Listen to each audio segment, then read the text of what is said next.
I'm going to introduce Greg Herschlag. He made sure that I didn't pronounce it Herschlag in the German way.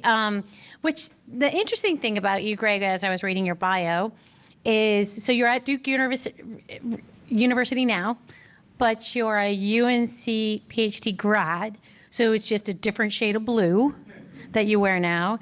But what he's going to be coming up here to talk about is gerrymandering, and it's and the quantifying some of the gerrymandering that's going around. It's been in the news a lot lately.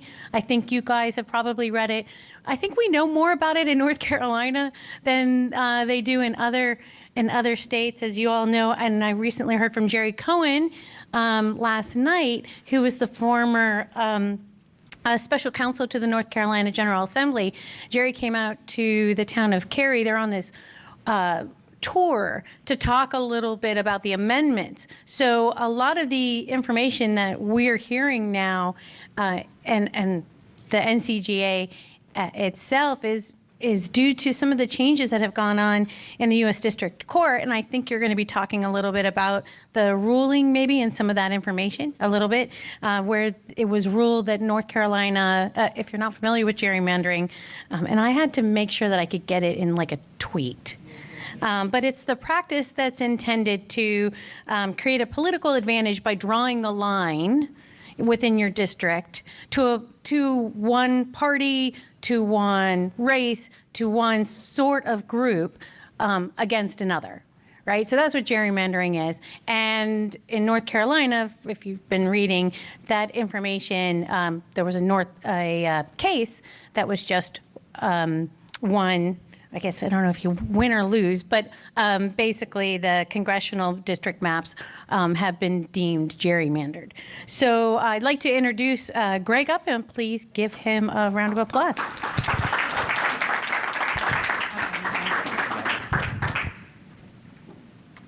Is this a clicker? Yeah, cool, thanks. So thanks for the introduction. Thanks for allowing me the opportunity to speak, and thanks for coming. My name is Greg. I'm this guy here. Jonathan Mattingly is my principal collaborator at Duke University, and we've worked with a lot of people throughout the years on this, a lot of students. This is a lot of undergraduate projects have gone into this as well. My aim for the day is that we have sort of been developing ways of thinking about how to quantify the amount of partisan gerrymandering and also racial gerrymandering, but mostly we've been focusing on partisan gerrymandering. And I'm hoping that if you've been following gerrymandering, one of the kind of the key difficulties in the legal battles of this is what was the harm? Why was this such an egregious result? And I'm hoping that you can sort of look at this method and you say, this is actually a reasonable way to sort of go and categorize what harm is. So I'm assuming that if you thought about gerrymandering, most of you guys think about gerrymandering. When you think of it, you think about ugly districts. And so these are the 2011, it was used in the 2012 congressional race in North Carolina. There's this very famous, oh, I'm standing past the X, which I wasn't supposed to do. I'll stand on this side. This famous I-85 district, which goes along and collects a lot of black population in it in order to become a majority minority district. There's this kind of point here. It looks horrible. These are two of the poster children of ugly districts here. When people talked about, oh, look, gerrymandering is terrible districts, here's what they pointed to. Another thing that I'm betting that most of you think about when you think about gerrymandering is surprising results. So to the 2012 United States congressional race in North Carolina, about over 50% of the vote went to the Democrats, but only about 2/3 of the seat went to the Democrats. And a very similar thing happened in the General Assembly of Wisconsin, where over 50% of the vote went to the Democrats, and about 2/3 of the seat went to the Democrats. So you look at this and you say, oh, it's gerrymandered. But what is to gerrymander? Gerrymandering, I mean, we almost all talk about it as something's been manipulated in order to gain a particular edge or cultivate a particular outcome. And in order to manipulate something, you have to have some sense of what it was manipulated away from, right? And that's kind of been, in my mind, the main missing piece of the arguments that have gone against gerrymandering. So we can ask, well, when is a map fair? And this is a bit of a philosophical question that we kind of point out but then shy away from. And instead of asking the question of, well, when is a map fair, we want to ask, well, what would have occurred without partisan bias? If there was no partisan bias in a map making process, in a districting process, what would have happened? And this is the question we try to answer. So to do this, we say, well, what if we drew the districts randomly? So with no regard for partisan registration, most demographics, Voting Rights Act, we do take that into account. Legally, you have to, and this has been on the books since the 60s. And what we're going to do is with this, with a bunch of random maps, with this collection of random maps, we're going to look for an expected behavior of these non-partisan redistricting plans. Then we're going to compare that behavior to an enacted plan. And so we have an algorithm that generates a lot of maps. And these maps, they have, they comply with one person, one vote. They comply with the Voting Rights Act. They respect county divisions. They respect county lines, so they don't split a lot of counties, which is one of the things that North Carolina champions. And they're all different. They all look much different, but they're all, if you look at them, none of them look horrifically bad. They're all sort of there to gain a sense of what this collection of possible redistricting plans could look like. And what we're going to do is we're going to take this collection of maps, and we have 24,000 of these maps, and on each map, we're going to take the actual vote counts that were used in the 2012 congressional race and the 2016 congressional race, and we're going to say, well, if people voted for party rather than person, we have ways to guard against incumbency as well, but for now, if people voted for party against person, what would have the outcome been if we used any one of these maps? And so what this is saying is that in about 40% of these 24,000 maps, there were 6 Democrats elected. And about 39%, there's slightly more, but again, about 40% of these maps, about 7 Democrats would have been elected if we, of these 24,000 maps, using the 2012 votes. And one of the things to take away from this is that just by redrawing the lines, you can make, and without changing a single vote, so, not talking about voter suppression, voter fraud, anything like that. Without changing a single vote, you can make the outcome of this race go from electing 4 of 13 Democrats to 9 of 13 Democrats, which is an enormous swing. You go from, almost a super majority to a super minority. I mean, granted, we're not talking about minority majority in congressional races because that's a countrywide thing. But just by changing the lines, this is the amount of power you have of shifting the election. And if we look at some enacted plans, this is what we 2000 map that was used in 2016 after. And this is a huge non-panel of 5 Republicans and 5 Democrats.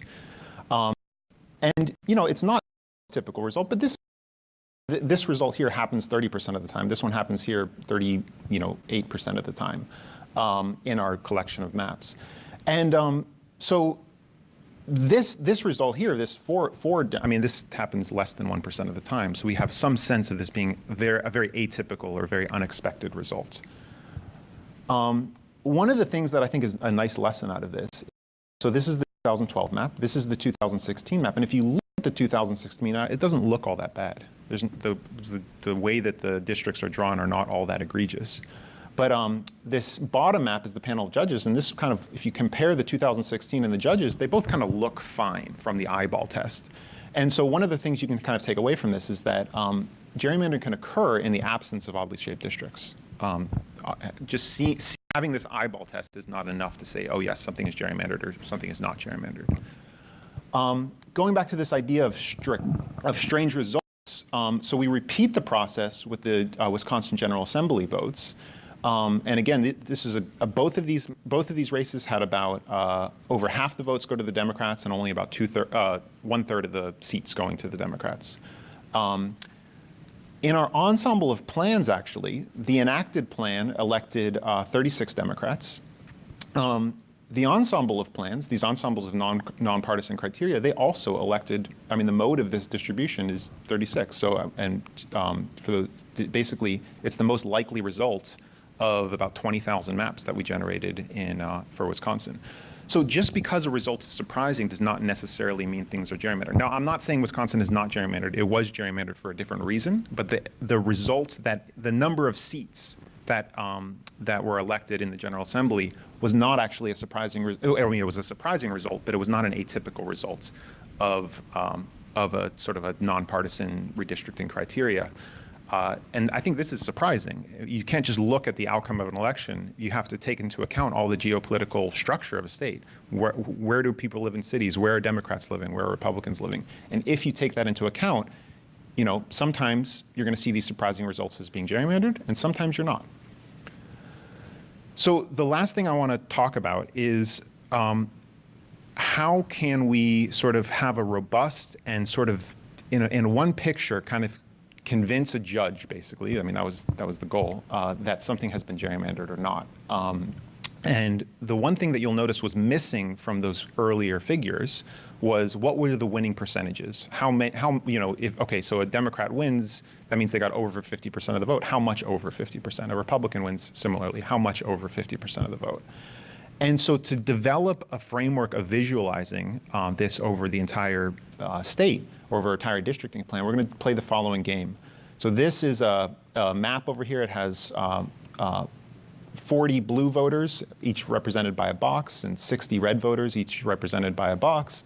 And we're going to draw a districting plan. And so this is maybe one of our compliance, one of our, you know, our nonpartisan maps. And so what you see is that in this kind of snake-like district around here, 10% of the votes go to the Republicans. So it's one Democratic voter or one blue voter and 9 red voters. And in this one over here, there are 60% Democratic voters and 40% Republican voters. And so that's true of all these guys down here. So you have 2 10%, 3 60%.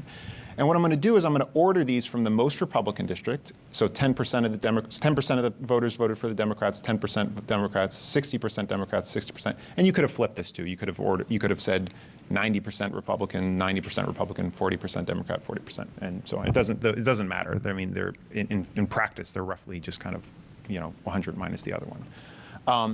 And we're going to repeat this process for every single map. So, you know, this map over here has 0% Democrats, 0% Democrats, 0% Democrats, 100% Democrats, 100% Democrats. So it's 0, 0, 0, 100, 100, or if you like, 100, 100, 100, 0, 0. Doesn't matter so much. And then similarly, this one is all the same. So 40, 40, 40, 40. So we're just going to say 40, 40, 40, 40. And you could maybe imagine another map where there's 20, 30, 40, 50, 60. And here's kind of where the shift comes in. Instead of thinking about any one of these individual plans, I want to think about, well, what does the most Republican district look like? You know, here it's going to range between 0 and 40%. And so I can get a range of what the most Republican district looks like. I can get a range of what the second most Republican district looks like, or the most Democratic district. And I'm going to analyze, well, what do these ranges look like? And then how does this compare to an enacted plan? So what this map is on the y-axis, I have the percentage of the Democratic vote. And on the x-axis, I have the ordered districts. So this guy over here is the most Republican district. And you see, and using the 2012 votes, the most Republican district would expect about 36% of the vote. The most Democratic district would expect to get around 68% of the vote. So these lines are kind of the major thing you see. The boxes are where most of the results lie, and the lines are the range of these things. And I'm just going to draw a yellow line to guide the eye through this. If I consider the enacted plans, I get this huge jump here. And if I look at the judge's plan kind of tracks really closely along with this median. Now, the judge's plan was drawn totally independent of anything we did, so it was a nice confirmation that we were drawing plans that were pretty similar to what a nonpartisan plan would look like. Whereas if you look at the overall structure of the 2016 and the 2012 map, it looks pretty much the same. It kind of flattens out here, and then it just jumps. And what this is saying is that there's a Democratic district with about almost 80% of the vote. And we never see that in the ensemble. There's never any district with 80% of the Democratic vote fraction. So this is kind of an effect of packing. And then over here, there's a lot of districts that have much fewer Democrats than you typically expect. So this 7th district here, you'd expect it to have about 50% Democrats. Here it has, you know, it's down to 44% Democrats. And we just don't see this in the collection of nonpartisan plans. So just by looking at the structure alone, you can just sort of see how different these boxes are which are similar to, of course, the green line from this red line. And so this plot that I'm showing you here was one of the principal pieces of evidence used in Common Cause v. Rucho, which was used to show that the North Carolina, the current map that we're under, which is this blue line here, which again has this kind of giant S shape, was unconstitutional. So we have a sense of baseline now, and we have a way to express harm. So if you didn't follow that box plot discussion, you can just at least look, is the green line different from the red line? Yeah. Is the green line different from the blue line? Yeah. Okay. Or the boxes? Yeah. It just kind of sticks out like a sore thumb. Steve Epstein, who's one of the lawyers for Common Cause, entitled this "The Signature of Gerrymandering" and called these S curves. These things have major impact on and major influence over how elections work. So if we look at a lot of different historical election data, basically, on the y-axis, I'm going to plot the statewide vote fraction of the Democratic vote. So the lower it is, the more favorable to the Republicans it is. The higher it is, the more favorable to the Democrats it is. So you see down when the Democratic vote fraction is about 44% in the governor 2012 race, the maps that we used actually give kind of an expected number of seats to the Republicans. But as the number of people in the state start voting for more and more democratically, or more and more towards the Democrats and less towards the Republicans, the enacted plans, they just are stuck. They are totally unresponsive to any kind of vote fraction or any kind of increase in sort of political opinion. Whereas the ensemble and the judges' plan both generally tend to track up. They're going to elect more and more Democrats, which is posted along the x-axis. So these things have major, I mean, of course, we all know, but the gerrymandering has major impact on the consequence of how elections are going to be run. So just to conclude, compact districts do not preclude gerrymandering. Surprising election results do not necessarily indicate gerrymandering. And I've hoped that I've convinced you that these sampling methods provide a baseline. They've already been used in Common Cause v. Rucho and League of Women Voters v. Pennsylvania convincingly by the courts. The decisions have so far withheld scrutiny. And thanks for your time. We have a blog here, too.